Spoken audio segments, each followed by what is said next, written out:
introducing that right away now. There's really not the need to skip. The main reason we wanted to allow people to skip is to get into their class after they had played it once. There are some needs because what I'm doing now, I'm trying characters on low level. I create one, then another. And when I'm doing Tertage third time, it's really boring. I'm doing them on absolutely automatically. I remember everything. I just running through, and I feel that I'm spending time just.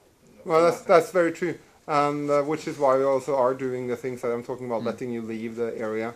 But we are also going to make more starting areas with time, but not at launch. Okay. But the stories on Tortage are also very different, right? Yeah. Well, I mean that's what we did when we made the Tortage is that we said, okay, we have two choices. We can do whatever MMO did, and what we did in Neo was to sort of take spread and make cookie cutter content for, well, if you play like most other MMOs and you play in one area and you move to another area, it's the same type of quests, maybe themed differently, but content wise it's more or less the same. And we said, like, let's instead of that try to use that effort into making one story driven area with really high quality stuff.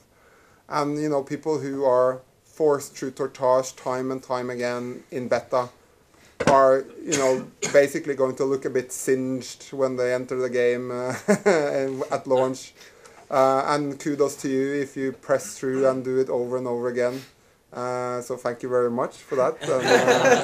But of course, most players won't have that type of repetitive experience. All right. Yes. Go ahead. No, yeah, you afterwards. Okay.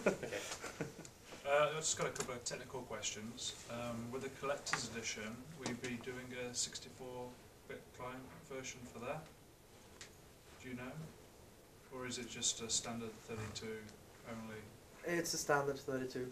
And just following on from that quickly, is the game optimized for quad-core or is it just dual-core? It is, well, it's dual core. The more cores you have, the better it will run. Okay. That's all. Thanks. There's almost an hourly trend on the forums, you know, people asking questions, can my PC run this game? And as we get closer to release, people are still using that measuring stick. If you can run Oblivion, you can run Age of Conan. Is it still viable to use that? And when will we find out the official system requirements for the game? Official requirements, minimum requirements, they're NVIDIA 5800. The important thing is to have shaded model 2 and at least 128 megabytes of RAM on it. The performance now is, I understand your concerns, but it is in the plans that we do a lot of optimizations now in the remaining time. And I don't know if you did see something on the round here. Yeah, what you got to see today also was a taste of what's to come on the new rendering code that's going in. Yeah, we have a lot of stuff, optimizations, in the rendering engine Cheetah coming out, and it's probably coming out. The first stages of this, improved Cheetah is coming out next week, probably on the general beta, and we have a lot of stuff in there. There's lots of other new stuff coming right now. It's been a quite big change.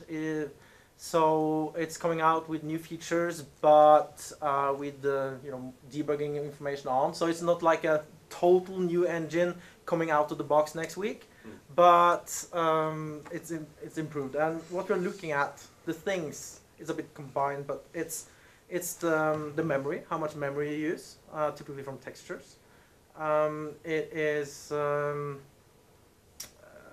is of course all the different shaders and the CPU usage, the GPU usage and the CPU usage.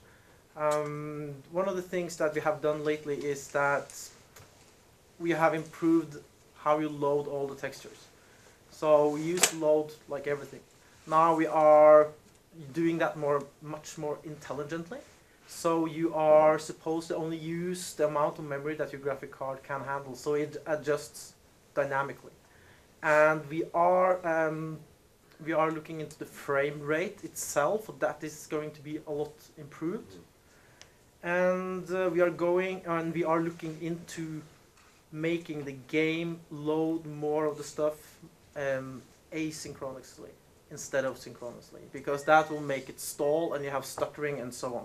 So we are taking every stuttering piece out of the game one by one, and we are loading that in the background with a different thread, as where the multi-cores are coming in, or even without a multi-core, single core would handle that fine as well, but it's just better on a multi-core. And all of this will just this will produce a much better gaming experience for you. And I think the coolest feature, and to use a popular phrase, the raisin in the sausage, is... Raisin in the sausage? Norwegian thing. Did you know? Okay. While, That sounds dirty. Yeah, baby. There's something called... it's a variant of something called deferred shading. And that is something that, regardless of what kind of hardware you have, we will aim that you will have a good frame rate.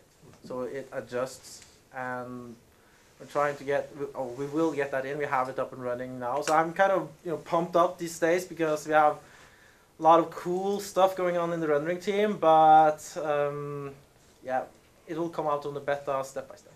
In regards to combos, most normal melee attacks do splash damage, or all of them do splash damage.